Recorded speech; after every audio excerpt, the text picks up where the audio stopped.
So what is the intervention need for Miss Blevins' class? Well, when we looked at her data, we found some really interesting facts.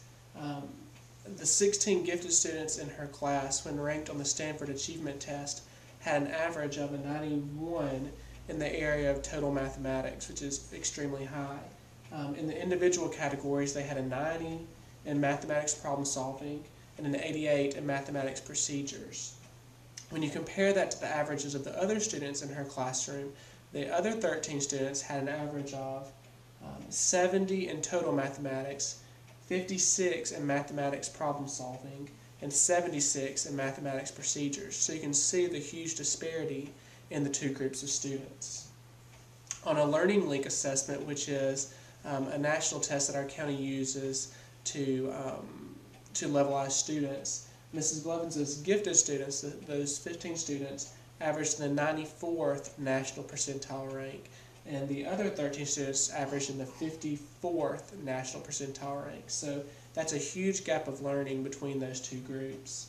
On the Learning Link assessment in our county, if a student averages below the 25th national percentile rank, then the program automatically provides an intervention program through Learning Link called A+, and it's on the computer. It's individualized instruction for those students. However, for the students who score above a 25, and especially percentile, and especially for the students who score well above that, like those gifted students in Miss Blevins' classroom, there's no appropriate instruction, there's no intervention that's given for those students and their learning needs. So as Miss Blevins and I were talking about this, we really realized that our curriculum map, it does not really work for her class because one size does not fit all for her classroom. In particular, there is one student in her classroom whose name is Gavin, and this student scored in the 98th Stay 9 percentile rank on his total mathematics score on the SAT. In his individual scores, he had a 98 percentile on the mathematics problem solving and a 97 on the mathematics procedures. So even among the high scores of the gifted students in Miss Blevins' classroom, his scores were even higher than that. Also, his reading percentile rank, Stay 9 on the Stanford Achievement Test, was in the 99th percentile. His OLSAT scale score was a 147, and to give you a reference point, in Shelby County, a 129 scale score on the OLSAT allows you for automatic eligibility for gifted services. So his score of 147 is much higher than a 129, and it's the highest score in our school, and very high even among past students that I've taught.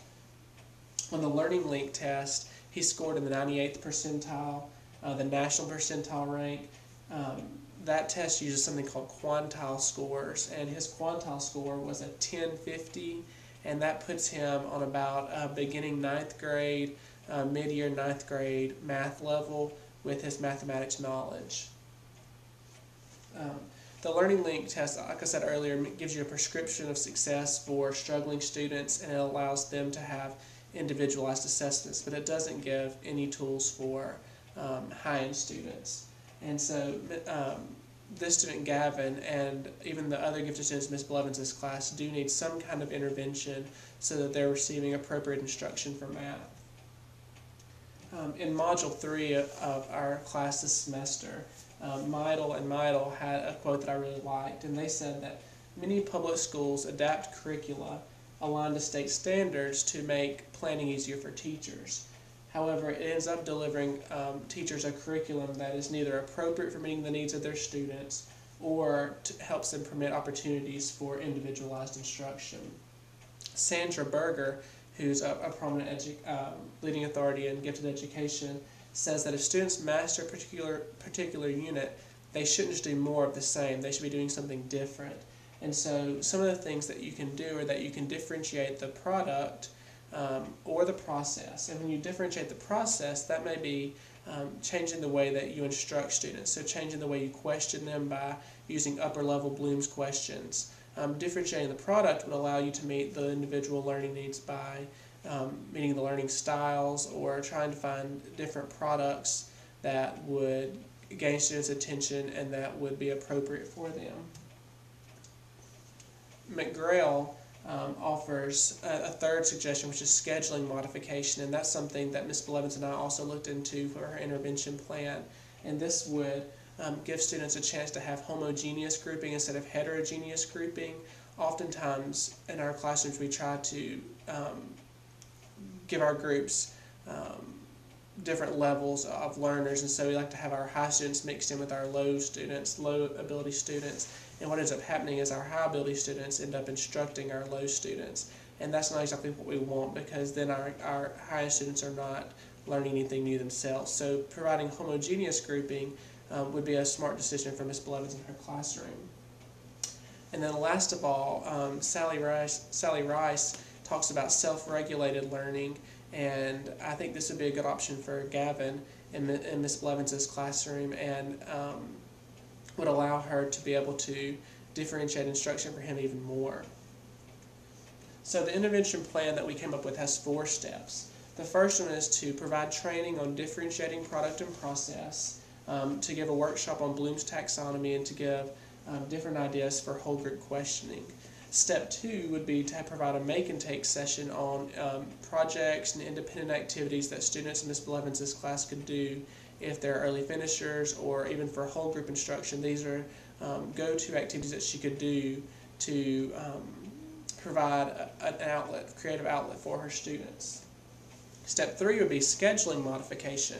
And so one of the things we came up with would be to divide her 90-minute math block into 2 45-minute blocks, and she would meet with her 2 different groups of students during that time.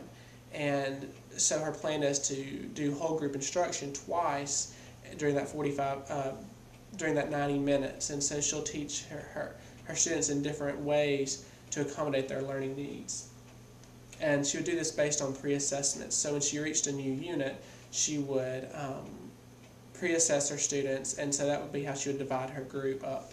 Step 4 would be to create an independent work contract for Gavin, and so we worked out some tic-tac-toe contracts and some things that Gavin could do if he finished his work early, or if he compacted out of a particular unit. In the future, some other plans we came up with might be to do a county survey for Shelby County and see if other teachers are having the same need. We thought about bringing up at our professional teaching and learning cycle meetings at our school, and come up with some different specific lessons that might be targeted toward our high-end students. We may look into doing summer workshops on a county level for teachers to see if we can get more ideas and give ideas for how to differentiate instruction for our gifted learners. And then ultimately, we just want to make sure that our high-end students are receiving an appropriate instruction. We want to make sure that intervention is not necessarily just for struggling students, because so many of our high-end students are falling through the cracks and are not receiving the education that they deserve.